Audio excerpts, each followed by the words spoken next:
Hi, folks, and welcome to another Witty Wicklow Writers Workshop. I'm together with Maria and Jeroen to discuss all things writing related. So if you are into this, make sure to stay around for the next hour or 90 minutes. And I would be very thankful if you can make this stuff interactive. So the chat box is open. If you have questions, comments, or concerns, feel free to use it. We have our own topics and our own guidelines. If you want to add something into the conversation, it will be great, because we want to make sure that this is a two-side dialogue. Okay, so we will discuss topics related to writing, but we can expand this to other things as other arts. Now Jeroen is very much into music. Maybe why not talk about music here as well? And Maria might have some secret art to reveal. Who knows? She's just back to Ireland, so let's see what we stand here today. So. If you haven't subscribed to the channel, it would be great if you can. That's the best way to distribute the content. If you know someone who is into this sort of topics, it would be great if you can share, because not everyone is aware of what we do here, and we are very happy to be of benefit for our viewers.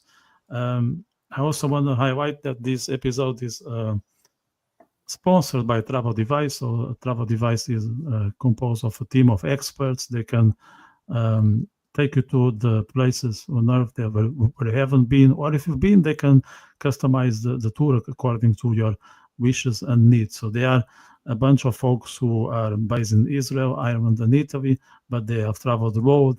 Some even did the Iberian Peninsula in motorcycle. It wasn't me. So you can talk about people who are very keen when it comes to explore the road. So let's say you want to travel to Germany and you want to visit the parts of the country where your writers resided. They can create a tour based on a cultural interest. So make sure to contact Travel Device. The discount code is on the video description, and make the most of it. So let's jump into writing now. I want to ask first, and talking about travel, Maria, you are just back to Ireland, so welcome back. Yeah, thank you. Nice to be back, actually. I was in Greece for some time, but I am very glad to get out of the heat wave in time. Yeah. And heat waves in Ireland, as you very well know. And heat waves are not a joke in the south. I was actually checking the weather forecast for Portugal, and I think we'll get a max of 33, 35 degrees for the next couple of days. So I'll make sure I stay at home, because I hate it. I absolutely hate it. And after my recent trip, all I want is peace and quietness. So people want to see me, and they're watching me from Portugal. I think we are friends. You know where I live. There are a couple of coffee shops around the corner. I'm happy to go there, sit for a coffee, but I'm not going much further. Jeroen, how are you doing? I'm well. I'm very good. I haven't been traveling really recently. I've just been enjoying the Irish heat wave, which is a completely different story from Greek heat wave. However, still, there's been a few days when, we felt a little bit warm here, which is unusual, But yeah, all good. Looking forward to tonight. It's been a little while since we all got together, the three of us. So looking forward to what it brings up tonight, because it always brings up something that we don't expect, which is always good. Yeah, I think we have plenty of topics that are of interest, what we can explore, what we can share, and a lot we can learn, not only between ourselves and the viewers, but between the three of us. And that's what we are here for, to grow and to try to achieve different perspectives. So I'm going to start with Maria. I have here a topic about life events, personal trait, characters. So I would like to see from your end, how much is that employed when you write? In my case, I would say very much. I think it's easier to write about what you know So that's what, whatever work I've done so far is centered with. It's about things that are either inspired from my experiences or the way, people talk or their reactions to events or their reactions to each other. A lot of it is how I would react on a situation. So, for example, my main character is how I think I would react or would like to react in a fantasy setting, because that's what I can control and know it's real, and everything else is centered around that in a way that how other people would react or how I would react to other people that do not have the same experiences, do not have the same background. So I think that's what I found so far, though, that strangely enough, I've not limited myself to that. I started from that because that's what felt familiar. But the more I write, the more I get to see other perspectives and the more I go away from myself, which I honestly did not expect would happen, because I thought it's something that would come in time if you talk to a lot of people and you make this, part of your writing process to, proofread everything and make sure you base everything on something else. But I'm seeing that perhaps that's what the process is, trying to think a lot like not yourself actually makes you not think like yourself. So yeah, I'm basing things on what I know less and less, and hopefully that still reads natural and fair. So we'll see. Yeah, I think reality can be quite a source of creativity, because of course we know some of what's happening, but there is part of it that it's covered. Okay, so I think we need to pay attention, see what's coming our way in what shape and form, because sometimes it may seem familiar, but it can come in a different shape and form. Like I always try to look at the window, from different perspectives, because we tend to look down. I don't know if you have that experience, but that there is the odd time that your chin is up. Let's say you are in a good mood, or you wanna see something that you haven't, and there is more. Let's say in our surroundings than we imagine. So it's good to, let's say, to keep an eye, because reality is endless, even though it's sometimes it can seem just obvious. So I think it's good to keep the curiosity, I would say. Absolutely. Jeroen, would you like to add your input for this? Yeah, so I suppose I have started out, and I definitely would pepper my writing with my own experiences, or maybe not just my own experiences, but experiences that maybe certain close friends have described to me. And I've brought that into some of my characters, or I've tried to use that as a basis for certain situations that come up in the writing. And I suppose a bit like Maria, I felt quite comfortable with that in the beginning, because it's like something I know. And but I'm experimenting now with more to go away from that, and to look at things from, or try to see things through other perspectives, because I do think that, like the perspective part of writing, good writers seem to have an ability to give you several different perspectives and none at the same time, so that you can build your own perspective. That's the key, I think. So, that's I have used it, and I will continue to use certain maybe experiences that I've had, for sure, and things that I've come across in real life, 100%. But I'm trying to challenge myself to make things up a little bit as well, and to kind of be maybe more creative in a way that I'm trying to see it from a person who's not me. So somebody who is very different to me, who has a very different background, maybe very different, whatever, but they are looking at the world in a totally different view. And I'm trying to sometimes use that more, and try to bring that into it a little bit. Yeah, definitely. It's you can use reality, and it is a great kind of inspiration, but I do think that there's always scope for more. There's always scope for other things. And like in life, I'm a firm believer that, it's interesting to see things through other people's perspectives, because they have a totally different view of a very similar, if not the same situation or whatever it is. people will always have a totally different perspective of it. So it's interesting to see it. And it's also interesting to kind of play a little bit with that whole thing. And sometimes, like in some of my characters, what I'm trying to do is pick somebody who's as far from me as possible, and try to maybe live in their shoes for a few minutes or for a little bit of time, just to see, okay, well, how does that person look at things, you know? And it's definitely something, as I become more into writing, there's more of that coming in, and I really want to challenge myself to do that more, to really look at things from a totally different perspective than myself, you know. You know, I know what my perspective is. It's, you know, it is what it is, but, you know, I think it's probably interesting, and probably for the reader as well, to see it from, that's not something that I expected from him, you know. So I was just thinking here. So when you try to allow other perspective to be in charge, okay, so somehow you need to get out of your head and get in someone's head. Do you feel any sort of relief? Because, you know, we all know that being in our head all the time is not always pleasant. Sometimes you need to get fresh air. So is there a therapeutic element in getting out of yours and finding yourself in someone's? I certainly think there is, and I'm certainly finding that more so. Yeah, I definitely think that there is. And I suppose that's the thing about writing. Writing is very much, you know, your internal things that you're putting on paper, but it's also escaping those internal things and putting that on paper. So I definitely think there is something therapeutic to trying to see things through a different perspective, for example.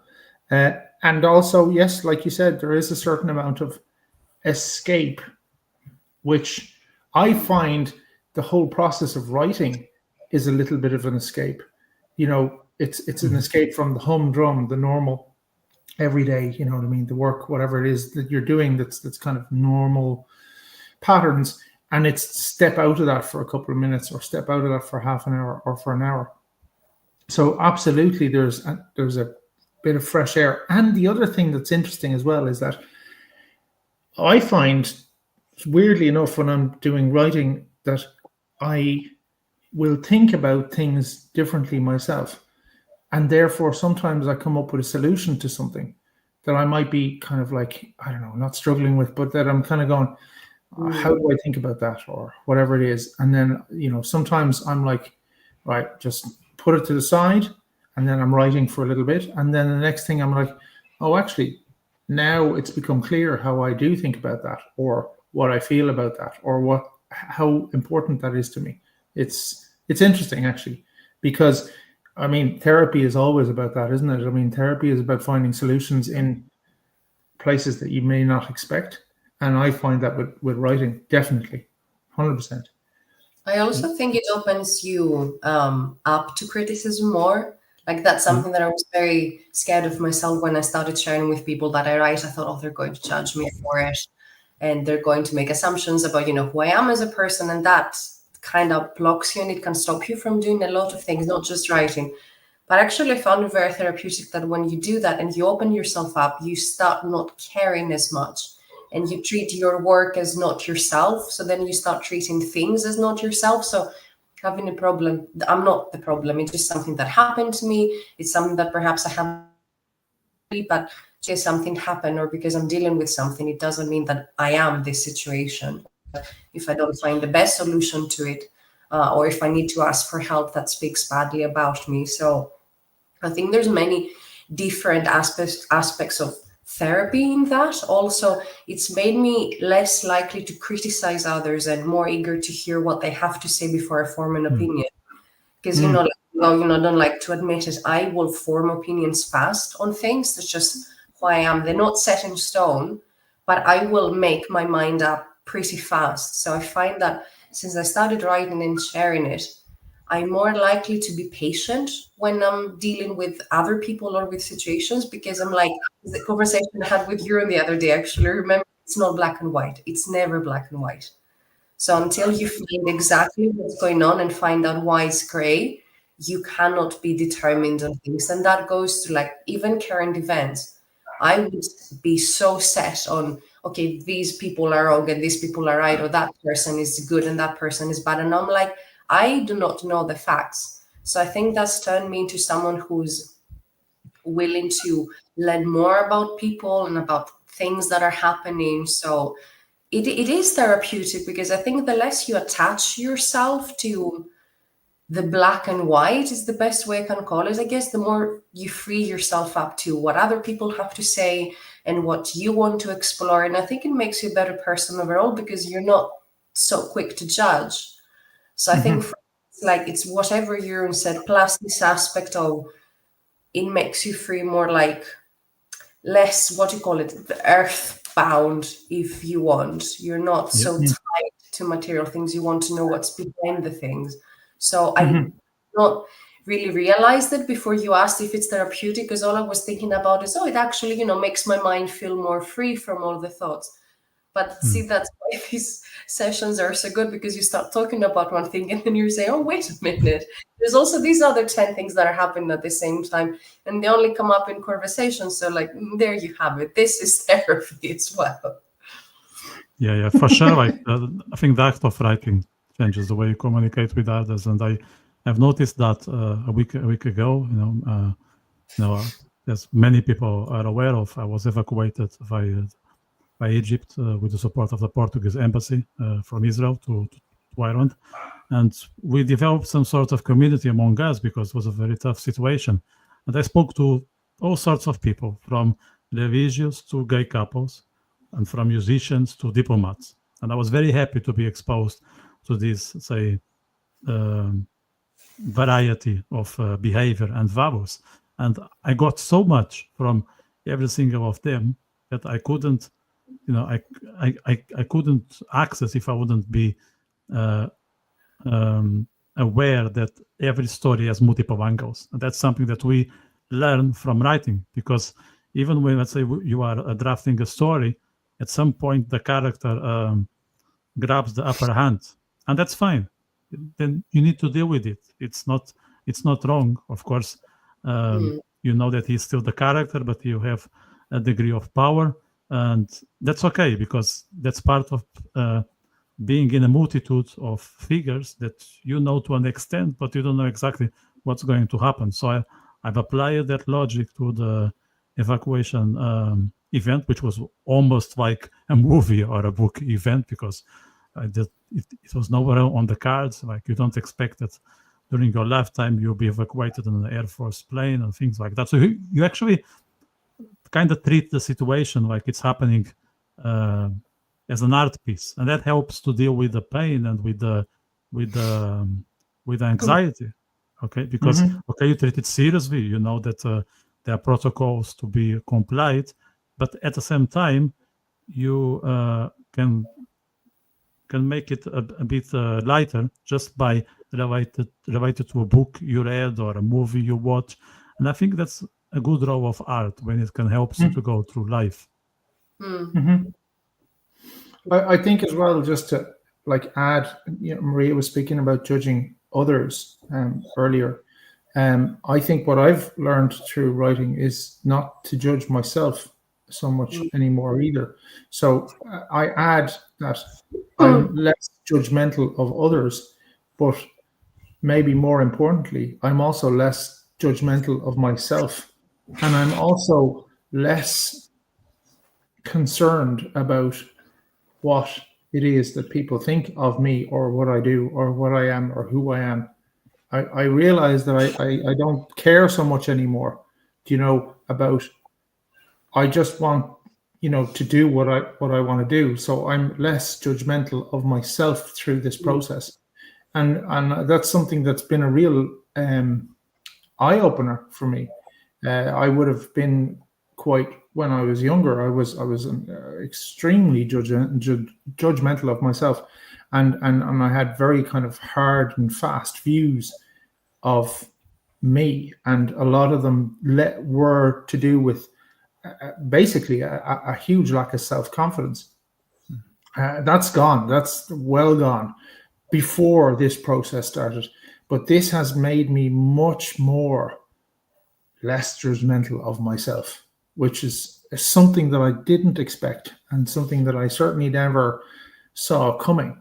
And now I'm kind of like, it's almost like, yeah, I don't know, it's a bit liberating. I think I could describe it as, because I know who I am and I know what I am and I know what I want to do and certain things in writing and other things. But there's less of a judgment of myself and less of an attitude of, well, what if it's not good? And what if people don't like it? Or what? Well, who cares? I actually don't care.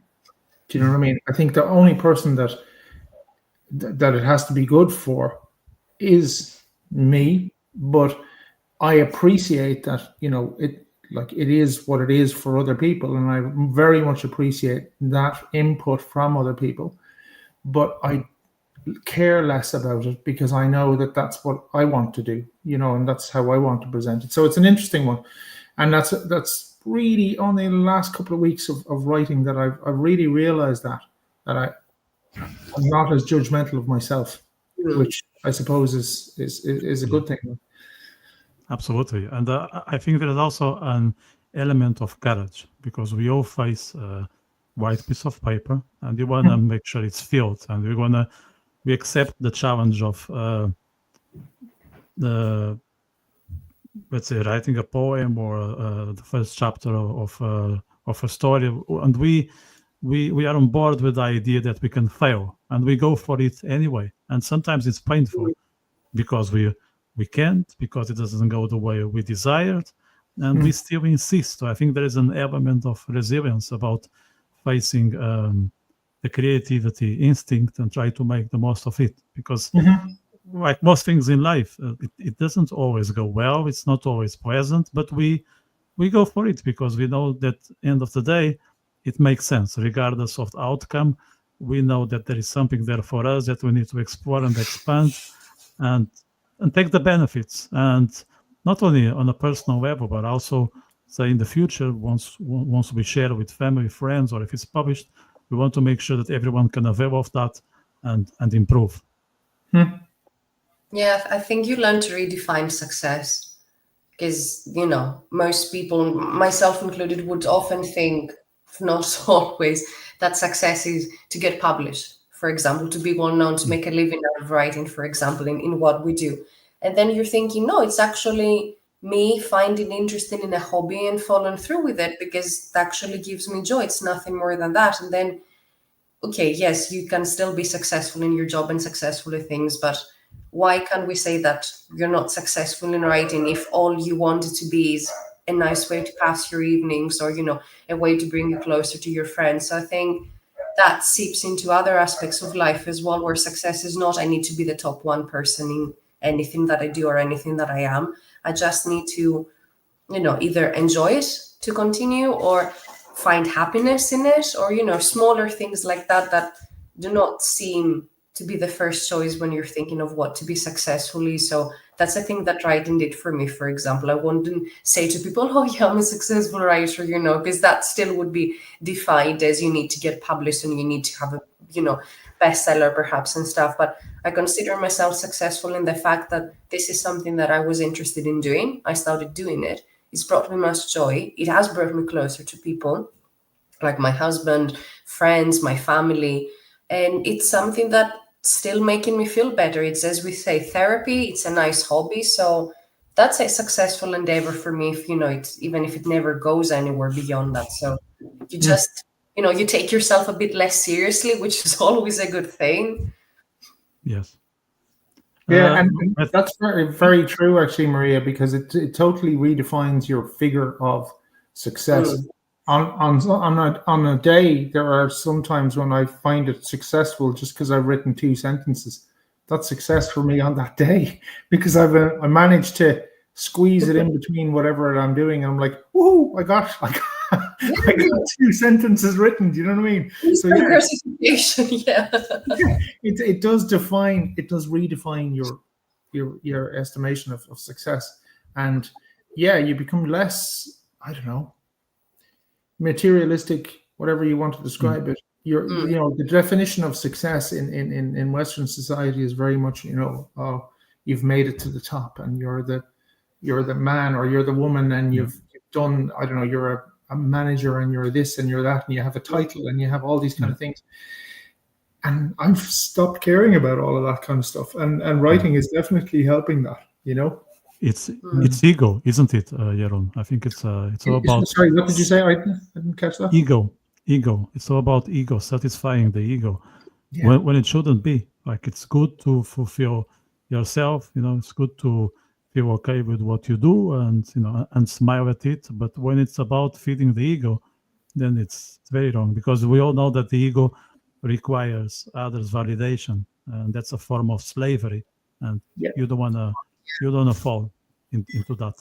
Just into talking of others, we have a good audience here, so I want to encourage people to write comments in the chat. So we have topics. We did our homework, but we want this to be interactive. So please add your comments, questions, input in the chat, and we'll be happy to bring it to the discussion.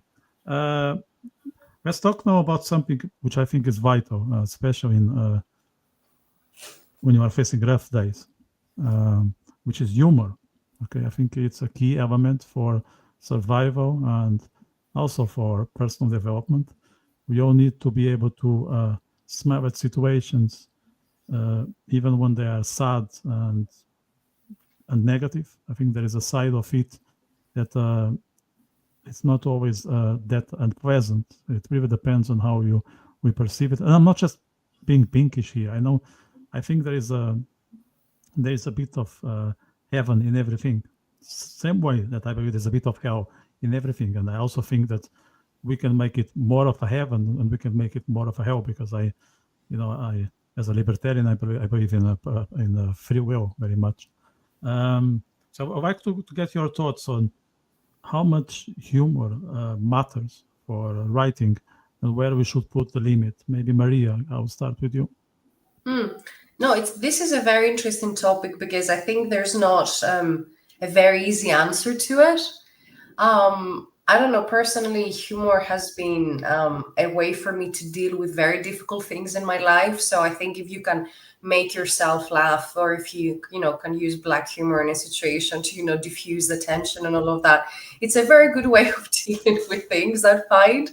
So I find that seeps into my writing as well. I find that I cannot go too long without wanting to create a situation, whether that is some sort of comic relief, or whether it is irony, which I'm also a very big fan of. So I think it's very important, because in, writing, as in real life, you cannot really avoid it. Even if you're at your most serious, say you're at a funeral, everyone has laughed at a funeral. Like, you cannot avoid it ever. So whether it's intentional because you want to create a situation, sorry, or whether it's just something that happens in parallel with something else and it has a different purpose, I think it has to be there. I cannot imagine writing about something and everything is, as it should be. Nothing unexpected is happening. No one stumbles on something. No one is saying their own thing. There's no misunderstandings. I think humor makes things so much more interesting. And there are so many forms and so many different ways that you can include it in your writing as well. It brings an extra little something. And if you use it correctly, it can be such a big asset. It's really difficult, I find, because I can't think, I want these people to say something funny. What can they say? Blank space, everything. I cannot just like that. In fact, Jeroen has read this.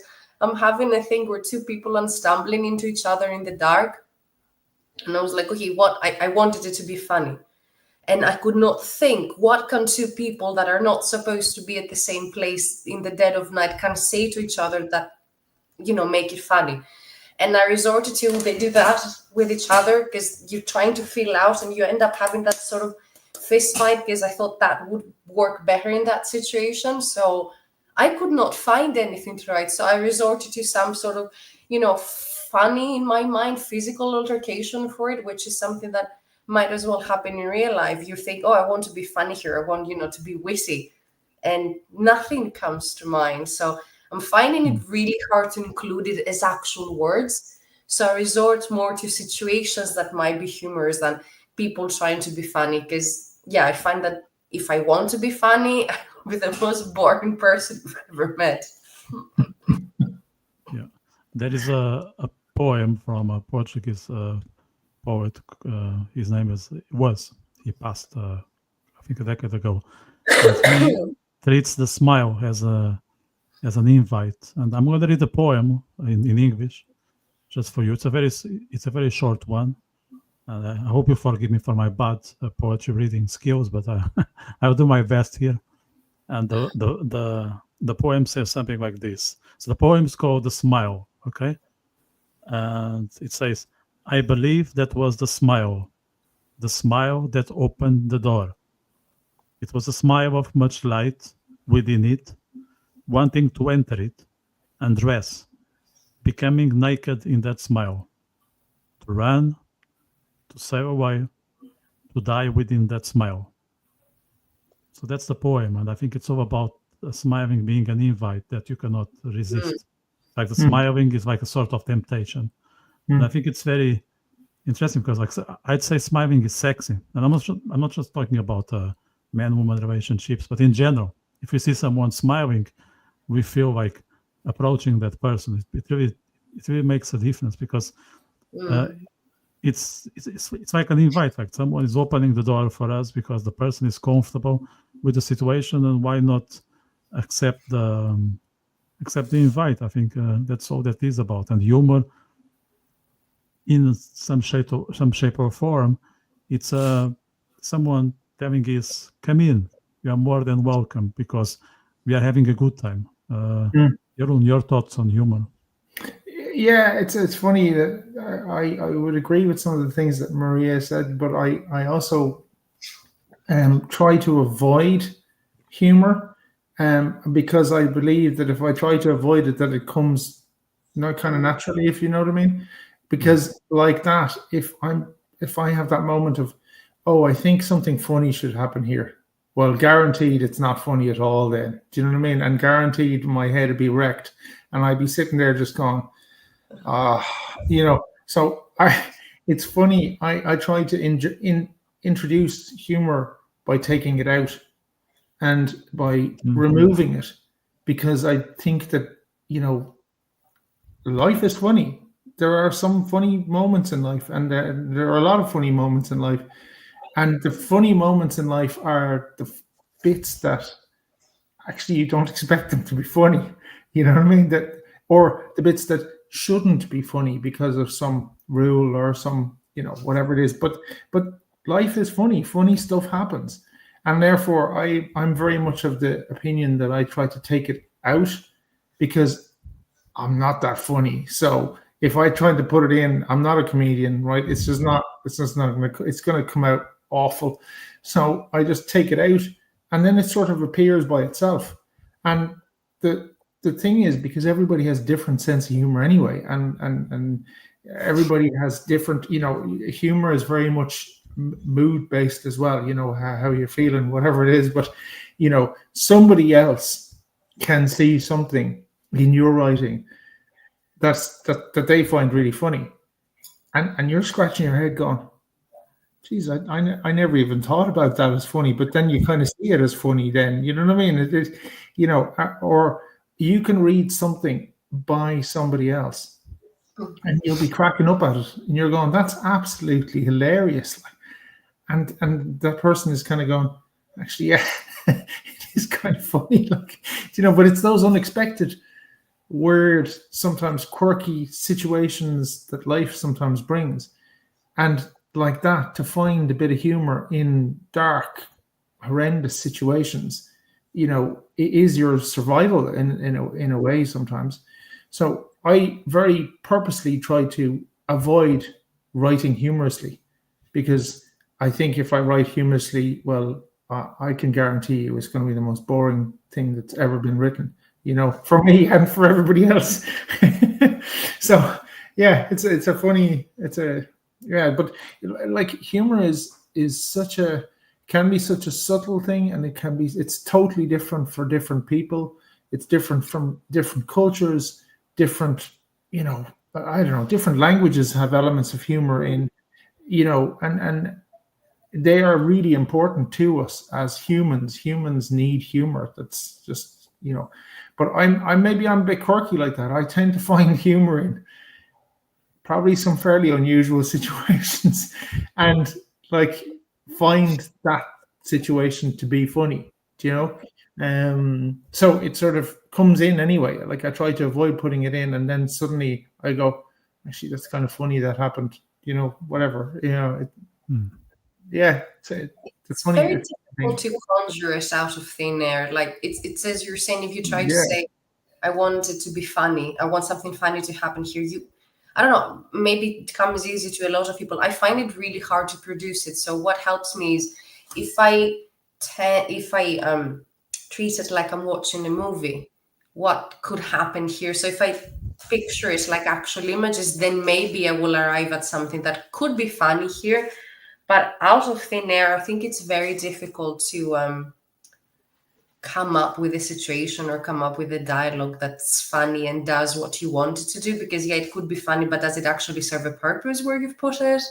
Or, and I think in real life as well, I don't consider myself a funny person. But every time I've said something funny, it's a quick knee-jerk reaction to something. It's not me preparing to say something or the way I say the story and stuff. So I got the same problem in writing. If it doesn't come to me on the spot, I cannot produce it later. So it is very difficult. And actually, I would like to know if anyone watching or absolutely anyone has any ideas about how to do that, if it comes naturally to some people, or like, what do you think is funny when you read something? Because in movies and stuff, someone, I don't know, what do you call that, slapstick comedy, when people just fall over things and all of that. Yeah, I can see the appeal in that as well. But when you have to describe something and you're reading it, it is very difficult to put funny in words. So yeah, that's why I don't think I would ever write a comedy, for example, or a play or something like that. I think it would not go well at all. Same conversation we had with theater the other day. Or horror, no, can't do that. I'm sorry. Yeah. Well, I was thinking about this the other day, and I was thinking there's a lot of comedians that I really admire, and that they're just very, very funny people. But I was thinking about this the other day and going, they have to go on. I'm sure they have to go and write this stuff, right? I'm sure they have to put it down somewhere. Like they don't just pull out the joke out of their, I don't know, ear. They have to write this stuff down. But I was like, how do you write something that your job is to make people laugh, right? How do you actually sit down and write that? And you have to go out and basically you fail or succeed by the amount of people that are laughing in the room. And I was going, that's a really tough thing to do. Like I can't imagine in any way, shape or form ever writing a comedy or writing a comedy sketch, for example. Like that's about as alien to me as. So I kind of go hats off to those people who can do that and who can write stuff where you or you've read a book, like let's say by a particular author, and every page there's something absolutely hilarious on it. I'm like, how do you do that? Like I don't know. It's weird. Yeah.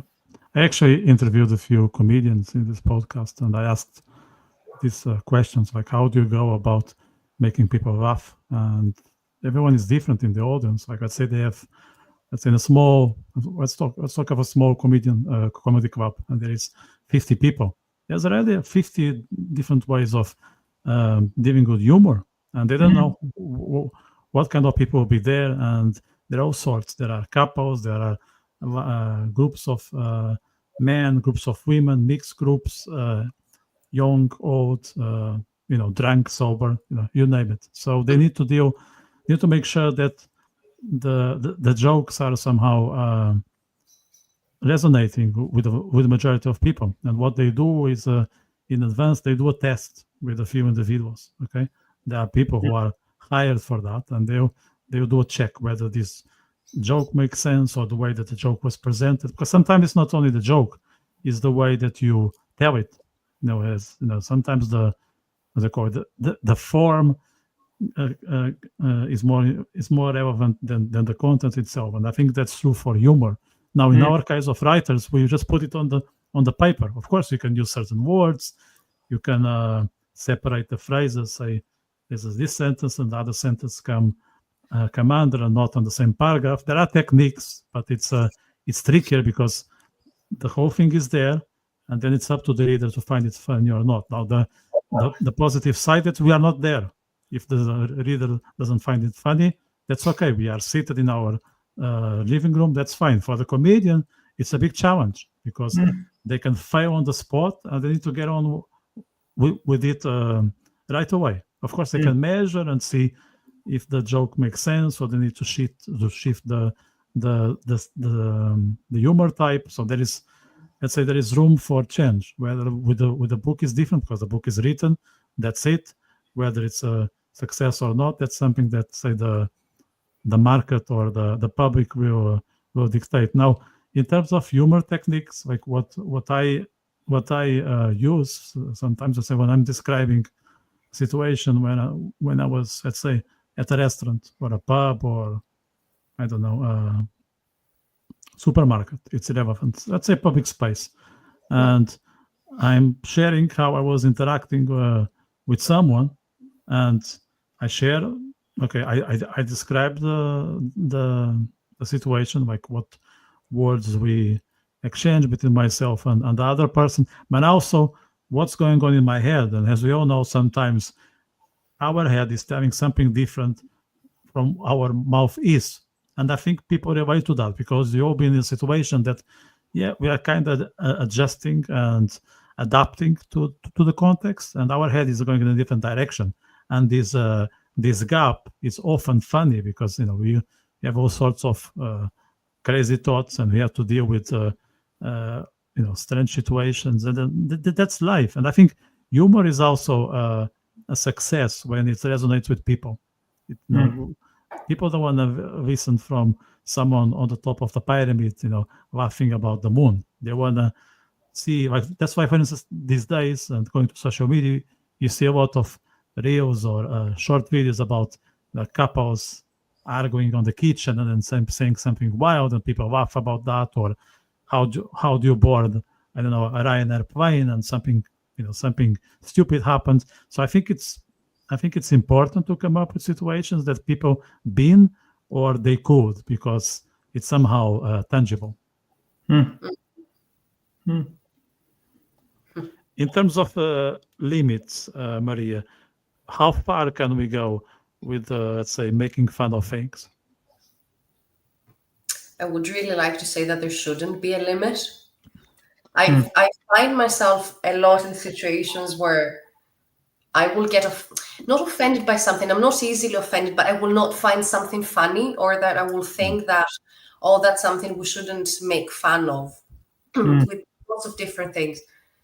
And then other times I'm having a funny thought, or like something that I would, about, a topic or about a situation that I previously found myself being, ill at ease with if someone made fun of that situation. So I think I don't think the limit is in what you can make fun of or what you can use. I think it's whether you're saying something to be funny or your intention is to offend someone. There are a lot of people that find really offensive things funny, and to me that's not humor. And again, it's such a personal thing that, I don't know, there are people that will laugh with absolutely anything, or they will not find offense in anything, or they will think it's just, there shouldn't be limits. I agree with that. It's really, really difficult to define it, I would say. But I think we live as an era where there is someone that will take offense at anything. There is absolutely this conversation. There could be someone that says, "Oh, you said that, and you didn't mean it like that. You meant it like that," and I got offense. I don't think you can avoid it as well. So, in my mind, the limit is, I don't know, just decency, I think.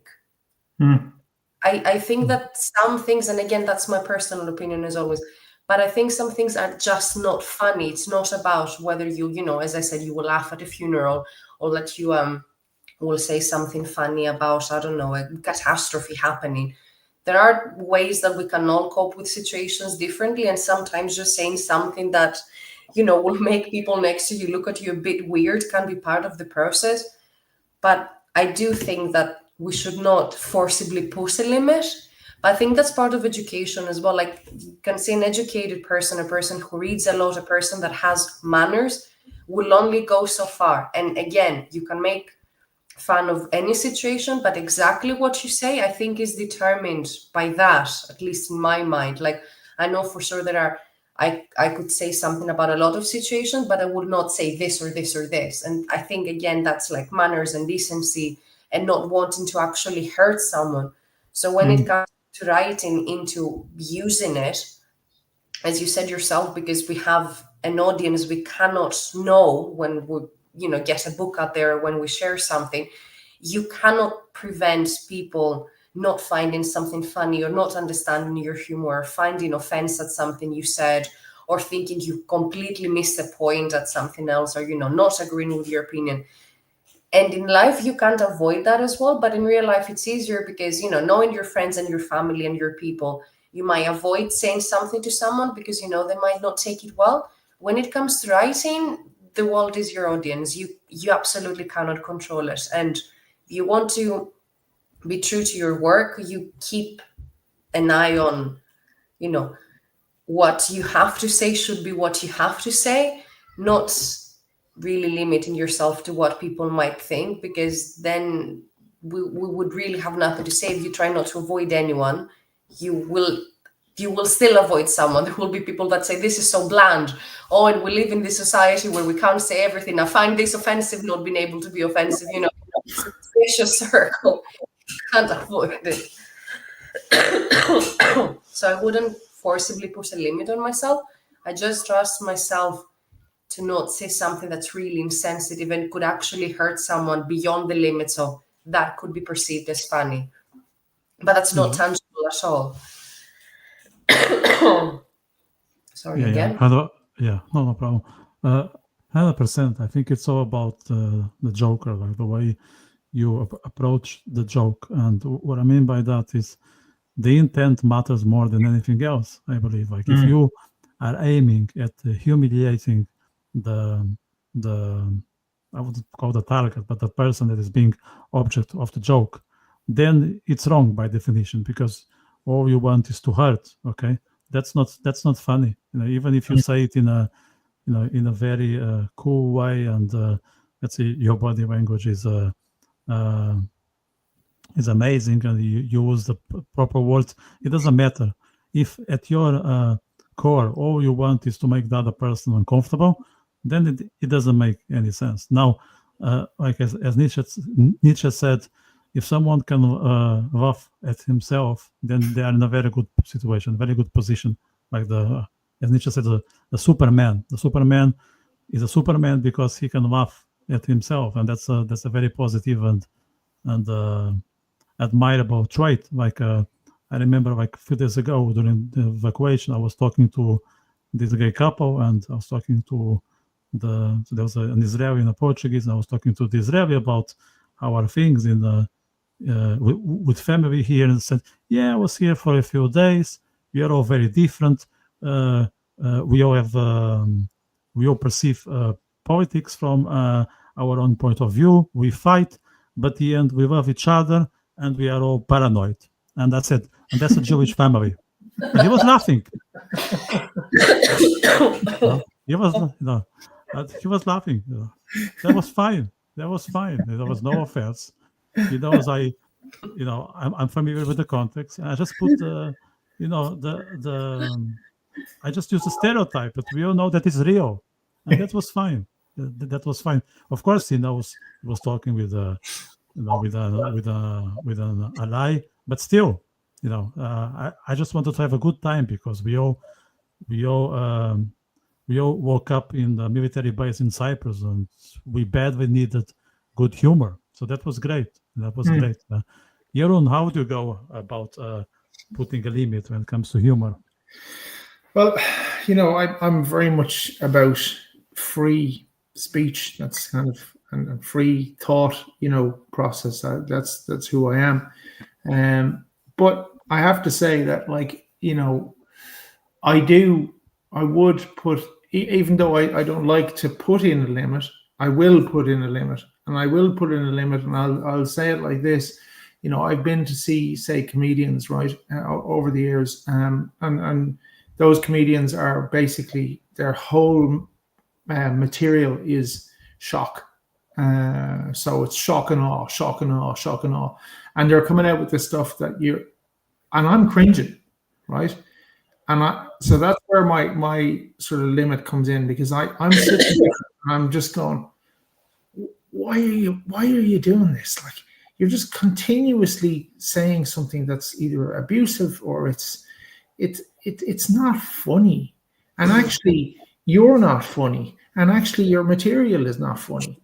And I think that despite the fact that I'm very much a believer in free speech, I still think that if you're going to damage somebody, hurt somebody, and that's your intention, then that's not funny. There's nothing funny about that. Yeah. So that's me putting a limit on myself, because I believe that and I suppose that's maybe, the Irish humor is very kind of self-deprecating, which I marvel at. I think it's absolutely brilliant. And you can aim something at yourself, and that is funny for others, and it's funny for yourself as well. But I think if you're aiming at somebody and your only aim, it's not to slag them and kind of go, oh, you're, whatever, but it's actually just to break them down as a person. Well, sorry, that's not funny. So therefore, I put those limits in myself. And like Maria said as well, I suppose you work with them, like, what are the norms of society? Now, funny is always just a little bit on the edge of the norm. Do you know what I mean? Because it's that slightly rude, it's that slightly shocking, it's that slightly, that shouldn't be said, too soon kind of thing. You know what I mean? That actually is funny. But if you're going about it to break somebody else's character down, or break somebody else's culture, background, or whatever, I don't find that funny. And therefore, I will limit myself. I won't put that kind of stuff in. That's just not where I go. And I think that kind of humor, to my mind, is actually base, and it's shocking just to be shocking. And I'm just not interested in that. I just find it not funny. So therefore, that's the limit I'm going to put on myself, And then the other limit maybe that I put on myself is, like I said earlier on, I try to limit humor, because I think as well, sometimes you can read something, or you can, see something or whatever, where it's constantly like, I don't know, some comedian back in the 70s who's about the the stupid, whatever, like, and it's constant, and this is funny, and that's not funny either. Do you know what I mean? That's too much humor nearly. So a limit I would be putting on myself when I'm writing or doing anything else is, you need to know kind of when to stop. Like, when is it's been funny and it's cool for a minute, now we stop, because it's not funny anymore. So it's almost like a self-imposed limit of, okay, the line has been given, and whatever, but let's not make a big paragraph out of it. Because that's not funny anymore. Yeah. It's like I was thinking of insults. I mean, we all have been insulted in our life. We all been in pubs. We all been in rough situations. We all been, in some heated conversations. But I think there are two that I think are that I wouldn't tolerate. I'm not going to mention the words because we are on YouTube, but they are related to sex without consent and children. When children are on the on the scope. Okay, I'm not going to say the word because I don't want to get into trouble, but that for me, that's an area that's a no-go. Like, forget about it. You never joke about those things. No, I think That's that's not humor anymore. unacceptable. That's indecency and profiteering on misery, and it's not humor for me. No, 100%. Totally agree with you. And I think there's probably a lot of other categories that I won't mention, but I there's a lot of other categories that I wouldn't accept and that I think that are beyond the limits and that are not, they're not funny. They're just not. And they're taking also very serious things and trying to put a humorous eye on it. Sorry, there are certain things that are too serious to put a humorous eye on. You can't do that. It's, end off. But it's about decency as well. Like it's about human decency more than anything else. Why would you talk about stuff like that? Or why would you, aim something like that at somebody? Like you just, no. Yeah. So I very much agree with you, Vitor. Yeah. Not everything is funny, but at least we do have some control over our own works. The sad thing is that, humor seems to have gone from one thing and expanded into, as we're saying, the indecency and things that are not funny, no matter what you say about them or how you want to lighten the situation and everything. And I'm guessing that's gone into literature as well. Like you're seeing things out that would not be considered humor normally, perhaps, or would not be considered funny. But at least when it comes to writing your own thing, no one can tell you what to do. Like if I don't find this funny, I'm not going to say it. If I can create my own world, I can create my own work where I'm keeping the decency, I'm keeping the respect. I can still put people through situations in fantasy and fiction, but I have this control over, I don't have to be part of that mass that behaves like that, because I wouldn't behave like that in my life. And I can make a point about certain things without stooping down that level. And I think that's something that it's important to acknowledge, that there is this group out there are people that will behave like that, but we don't have to acknowledge them as in reproduce their words or condone this action or whatever they say or do anyway. So it feels a bit, I don't know, perhaps withdrawing from society to say, oh, in my world, no one speaks like that, It can be a little bit of actually escaping reality, but you can still portray a really bad person or a person that will respect no one without talking and behaving like that, which I think is something that should not happen in society anyway. So it might be, I don't know, resolving into fantasy as well, but if I don't write about that, I'm not condoning it. I'm not reproducing it, which is a really big thing. And it's a way of how, the internet and everything has given traction to this way of thinking. People think that it's okay because, oh, that person said that and they're not in jail and they haven't lost their job and they still have a family and they still have friends.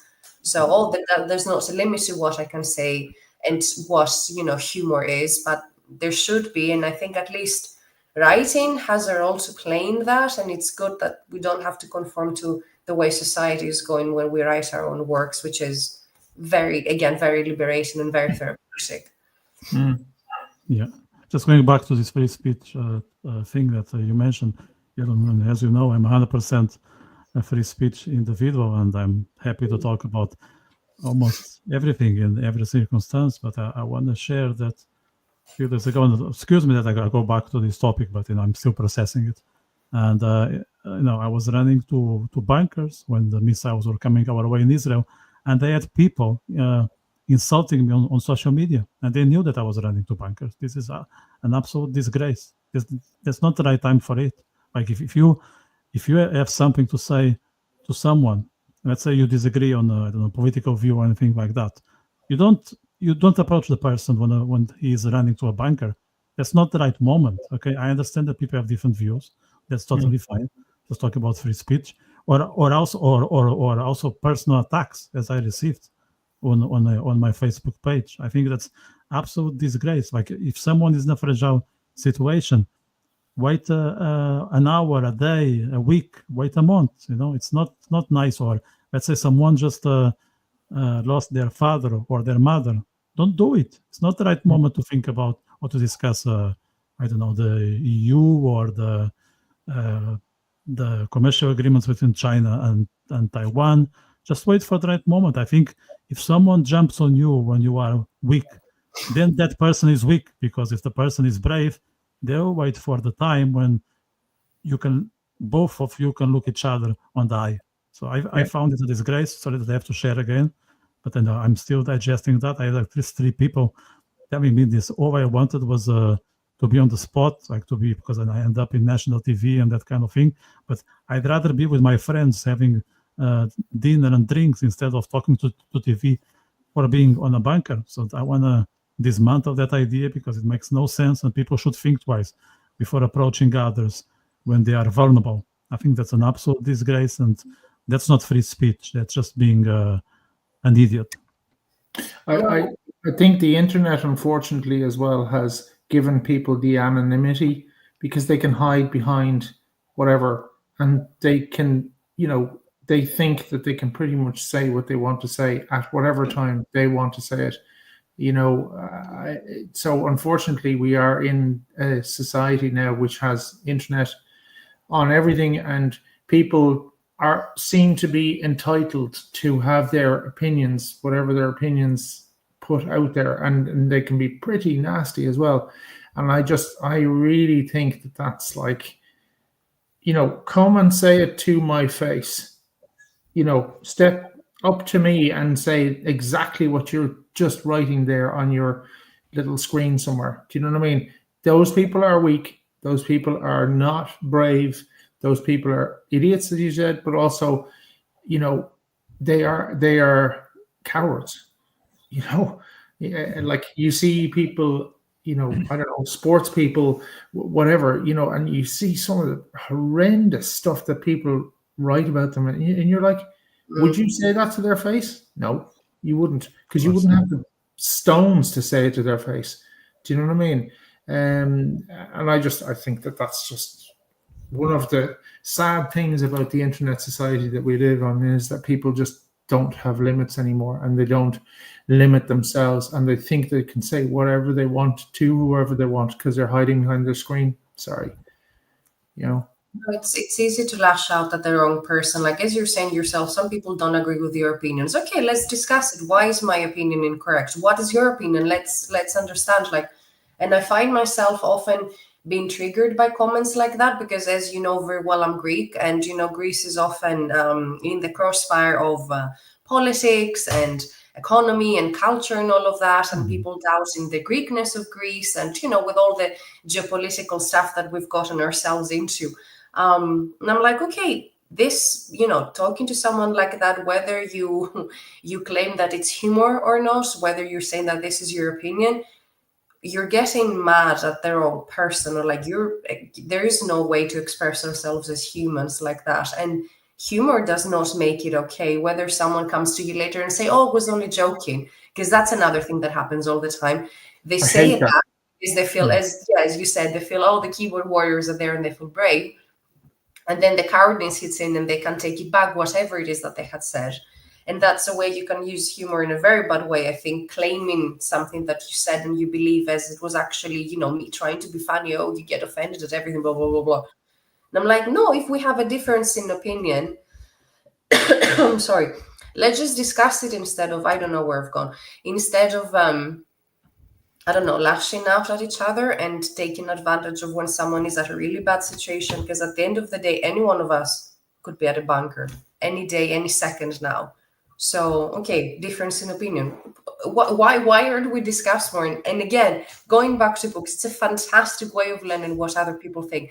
If you sit your bum down and you read about what other people think, and then you're willing to discuss it with someone else. My voice went there for a second. Yeah, so I'm really, there's no excuse for that, and humor is definitely not to blame for that, but I think it all comes down to the same thing. Not everything that people call humor is.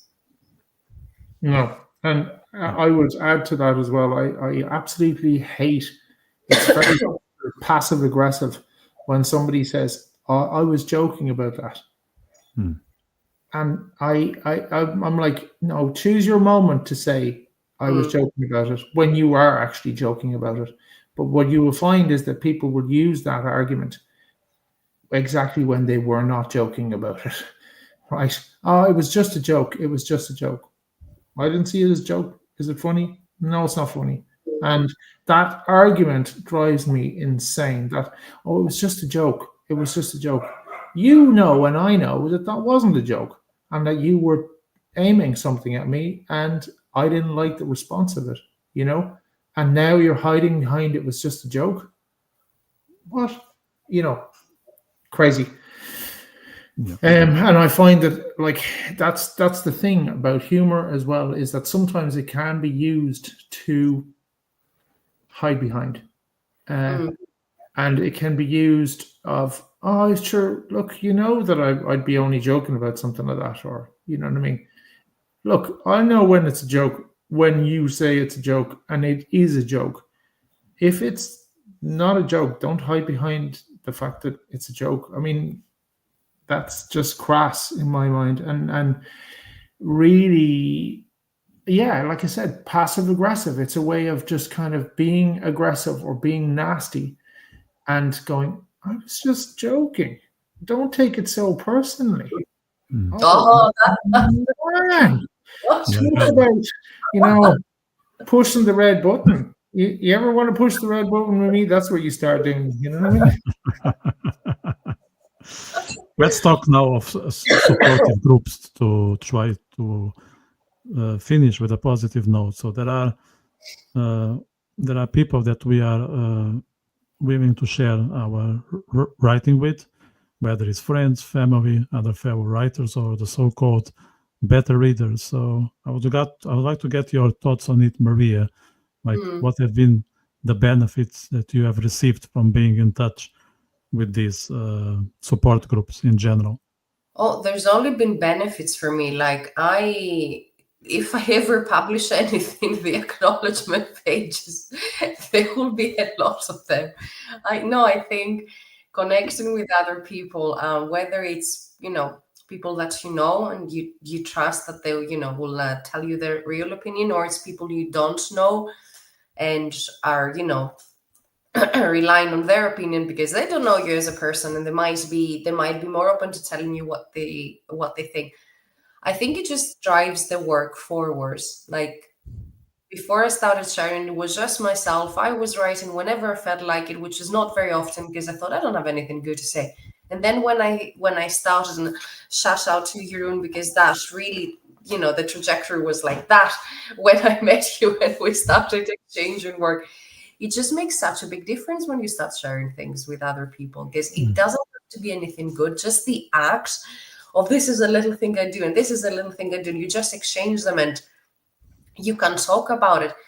It's I don't know, it's another thing that's therapeutic. Is other than that, yeah, we talk about our lives, we talk about current events, we talk about what's going on in the world and stuff, but this is another very different kind of conversation that you can have with someone when you're actually talking about hobbies and things you have created, whether it's a painting that you did, or you knit something and you're sharing it with someone and it makes a great gift, or whether it's writing. It just, and I find myself constantly being interested in creating more of this relationship where it's also an exchange, because I'm very fortunate to have some people that are very willing to read what I write.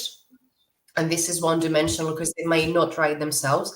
But every time I find someone that then I start exchange works with them, it's something else as well, and I'm really enjoying it. I think it's making me better, because lack of confidence is a very big thing for me when it comes to writing, at least. So having these relationships and seeing that people are interested, and sometimes they will come back with something that they have done themselves, it's a very positive thing. It can only give you more motivation and more trust in your abilities, even if it's not always positive. It can be something sorry, something negative as well, that this is not that great, or I don't understand what you want to say here. But I'm only finding it is a huge motivator when I have people read what I'm doing.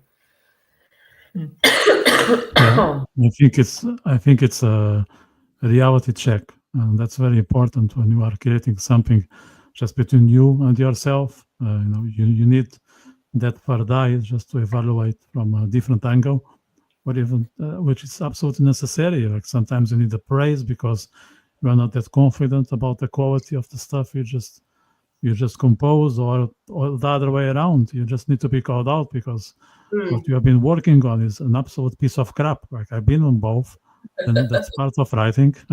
And I'm grateful for for every individual that had the patience to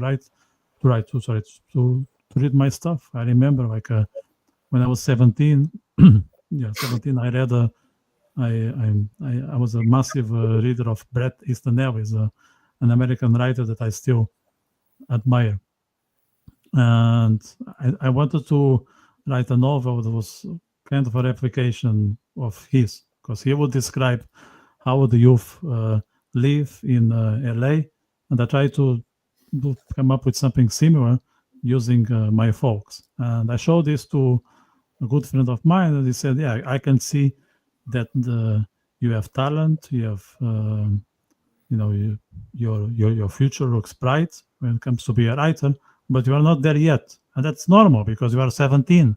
So there's nothing wrong with you. You are just you are just 17.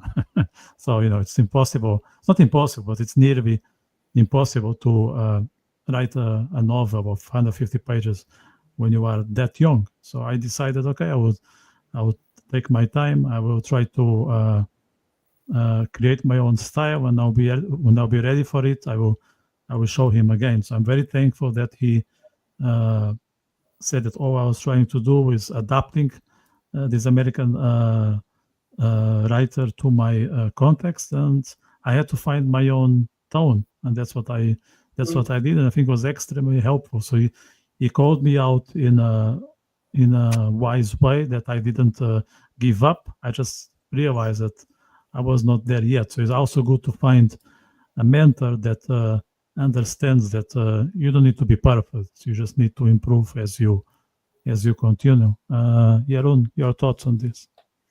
Yeah, so I think there's a certain amount of writing which is, we've spoken about this before, which is a reflection of yourself, right? So for me, there's a certain amount of exposing a part of yourself which up to that point maybe somebody didn't know. So in the beginning, when I started to sort of share that, I was very kind of conscious of, whoa, that's something about me that maybe somebody else doesn't know. And as I've come along on that journey, I now look for that, because I'm now kind of excited or happy to have somebody see that little fragment of me that has come out, and to realize, oh, that's this or that's that. And like Maria said, I don't, even if there was a sort of between inverted commas, a negative feedback, like you were just saying, somebody can guide you along and bring you along without sort of being negative, but say to you, you're not there yet, or that doesn't quite make sense to me. How about looking at it like this? Or what about if you do it like that, or whatever? And I just think that it's encouraging. It's confidence building. It's very, again, slightly therapeutic, And what it does with me anyway is that I get inspired by it, because it's not just the person kind of reading it and going, well, maybe change these words there, or this or that, or whatever. You suddenly go, oh crap, I've just had a really cool idea about that, from something that they've said, or from something that they implied by reading, because everybody has their own perspective on it. And then suddenly your story starts, well, certainly for me anyway, I'm starting to go, oh, I can bring in this now, or that is something that's going to work here, which I wouldn't have thought of before. So I I can't say that there's anything really negative about that situation. And again, it's opening yourself up and being comfortable with possible criticism, possible negativity.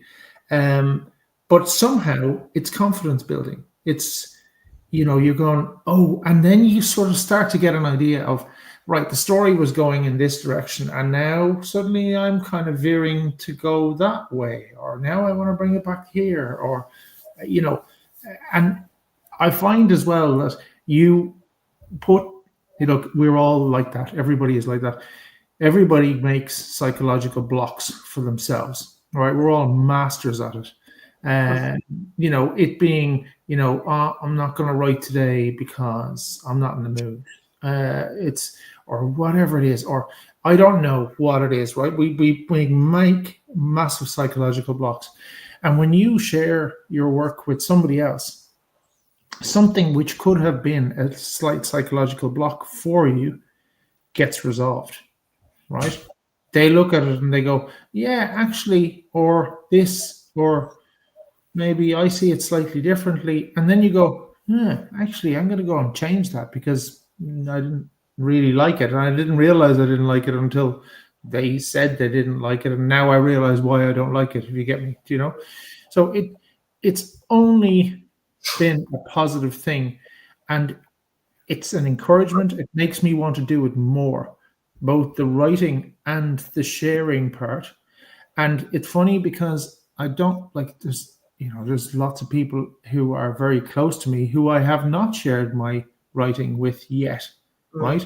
And that will happen at some point. It's going to be, but I would have thought that I would have shared those things with those people already, whereas no, I haven't. I've actually shared them with other people that I wouldn't have thought that I would have shared them with. And it's that experience as well of both of you are trying to do something and you both understand the other one and the process of what they're trying to do, and when somebody gets that, that's epic.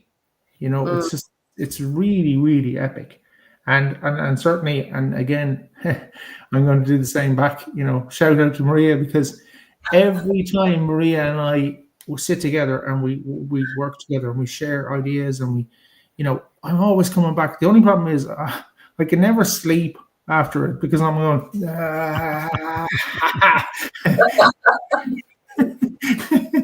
so, it inspires me probably a little bit too much. It's a very positive thing. It's really, there's nothing wrong with it. And it's strengthened, I think, my writing, one, and two, it's strengthened my, just ability to share as well, because, before I might have been very, I don't know, it's crap, or whatever. Now it's like, no, I'm going to put it out there. And if it's crap, well, then those people will tell me that it's crap. And then I might look at it and go, do you know what? That's crap. Whatever. But it's very inspiring, and it opens so many opportunities for your story to develop in a different way, ones that you don't expect yourself,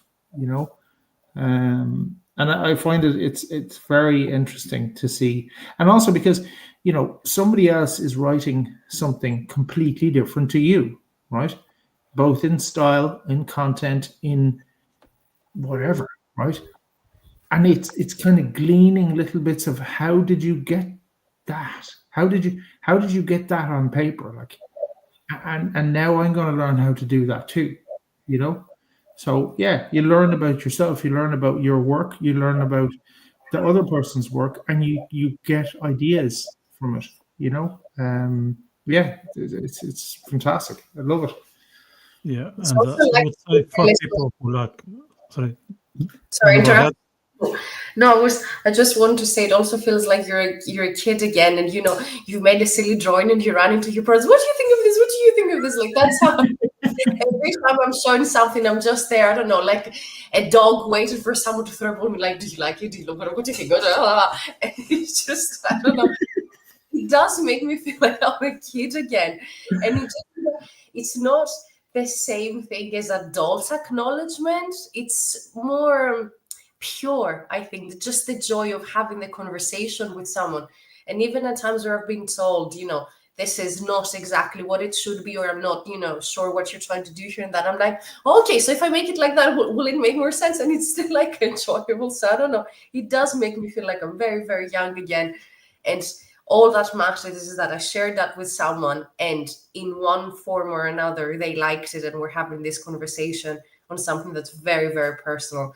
Apart from how inspirational it is and how you can bounce off ideas and, get through your blocks and everything like that. I think it's something very purely happy about doing that with people, and just it brings you closer, is all it is. And again, if you're open to hearing other people's opinions, not everything has to like it. Like, I write fantasy, someone else writes horror. Not everyone likes the same things, but it's really good. And we should consider ourselves very fortunate us that have people that we can rely on for that sort of thing, because you're opening yourself up on a very different level, and people not really start seeing you differently, I would say, but it just brings you closer to show this part of you, whether it's writing or your thoughts or another sort of hobby or anything that you're not, putting out there as much, but especially if it's something that you create yourself. And I also found recently it makes for a great gift as well to, write a story or write a little piece for someone as a gift. So that's another thing writing is good for, apparently. You can create your own gifts. Yeah, I just want to share a tip. If there is someone in solitude and they don't have a friend, a family member, a relative, a neighbor, but they don't have anyone with whom they can share the story they wrote or the poem, whatever piece they are working on, the advice I would give is to read it out loud, because then they can have a different sense of what they wrote, because somehow you are not used to your own voice. So it might sound that someone is reading it for you. Like most people don't listen to their own voices unless they sing in the shower every day. And I'm not talking about myself. I don't do that. So I recommend to that exercise. If you are unsure about what you wrote, read it out loud. Now, if you are not comfortable listening to your own voice, there are AI tools these days. So just copy paste to an AI tool, and they have a robot that will read it for you. And then you can approach it like it was written by someone else, because it's not just staring at the piece of paper. There'll be something communicated by a third party, and that helps, because there is some distance when it's someone reading what you wrote instead of you just reading from the paper. So that's a kind of exercise I would encourage for people who are stuck finding the friend, relative, or someone that they can trust to share, because there are always ways these days. Like a while ago we were cursing on the internet, and rightly so, but these AI tools are very helpful. Maybe guys, maybe next time we can talk about AI. How about that? Well, that's definitely have a a lack of AI, because I have the rashers about it. Not a clue. I'm talking of liking and share. I just want to encourage the viewers, if they are enjoying the content we have been delivering tonight, please give us a thumbs up. And if they know someone who could benefit from this conversation, do what we just recommend, share, because this stuff would be available on YouTube. You're not deleting it, so make sure to share with someone that can make the most of our conversation. Just to wrap up, I would like to ask Maria what you have been working on at the moment. I know since we spoke, you got married, no? Oh yeah, I did. So I've been working on married life, on hard work, on the fantasy book, and I wrote some Star Wars fan fiction. So yeah, that was interesting. That was different. So yeah, just exploring something new that I actually really liked. So I think there will be more of that in the future. Just the amount of research that I had to do, I'll tell you that. Because on top of everything else, I wanted it to be canon and respect canon. That was Some days that was more work than what I did in actually planning the wedding. So both went well. So I'm glad for that. Good. Yeah. I would like to share with the viewers, because I've been asked. When was that? Sunday. Yeah, Sunday. I gave my first testimonial of my Israeli trip, and some people asked me if I would be using my experience as material to write, and that's what I've been doing since yesterday. I don't know what sort of format I'm going to use, but for sure, writing would be a methodology. So I'm working on that at the moment. Has been, as Jeroen said, has been therapeutical more than anything else. It's taking some stuff off my chest, because I was open about it. I came back with a lot of anger, because I felt that something outrageous was happening. I had to leave, and I think at least by providing my testimonial, I can share facts, and maybe someone, as Maria said, can end up in the bunker next week, and if they see what I went through, maybe they will be in a better position to protect themselves and the others. So I think that can be of benefit for not only for me, but for the potential readers. So that's what I'm busy with at the moment, and it's a very, very tough process, believe me. Jeroen, how are your two novels progressing? Yeah, they're progressing along, and I what I found is, and I'm going to maybe start actually indulging in that idea, but I found that they're progressing along, and they're progressing along fine, and that they're going well, and I'm happy with what I'm doing. But what I'm finding recently is that I'm also now kind of curious about trying other stuff. But I'm trying to be disciplined with myself and just go get the two finished that you're working on, and maybe look at other stuff at a later date. But I am interested in trying other kind of styles of writing, or writing about other kind of things. I'm now kind of opening myself up to those things. I haven't gone into it yet, because I'm very much kind of saying to myself, no, I've already got two that I'm working on right now. That's more than enough. If I start to diversify, then that's going to, basically water down what I'm writing. So I'm quite determined to stick with the two that I'm on, get them done, and then look at other things. But what I'm going to start doing is making a couple of notes here and there of the few ideas that I've had now in the last little while of different kind of things that I'd like to actually write. And that's one thing. Like, Maria is brilliant at. She can write fantasy. She can write, but she can write 4 sentences in a completely different style. That she's clearly experimenting. She's clearly trying something new. I'm going to try and do some of that, but I'm going to do it when I'm a bit further along. But maybe I'm going to write down some ideas about different things that I'd like to tackle, and I'm just trying to stick to the 2. I think 2 is kind of enough for me now. and get those done, and get them kind of out of the way, and see what they bring, whether I publish or not, and we'll see, so I'm working more on ideas than, let's say, on actually putting it down. But for the future, who knows? This is the thing. Like, what I've realized recently is that I now will be writing for the rest of my life. Whatever writing I will be doing, I will be writing. And I will definitely want to do this as long as I'm here, So I'm going to open myself up to a few ideas of, I'd like to try that, or that genre, or, try it. So best of luck for your projects, guys. I look forward to see, what's down the road for both of you. To be good, to discuss this in the next few months. I know you are very enthusiastic about it, and you're going to put a lot of effort and heart, and that's for sure vital for your own success. So, guys, best of luck with that. For the viewers, I want to thank you for being with us. If you enjoy what we discussed today, make sure to press that like button below. If you haven't subscribed, it would be great if you could, because that's a massive help for this content to be distributed.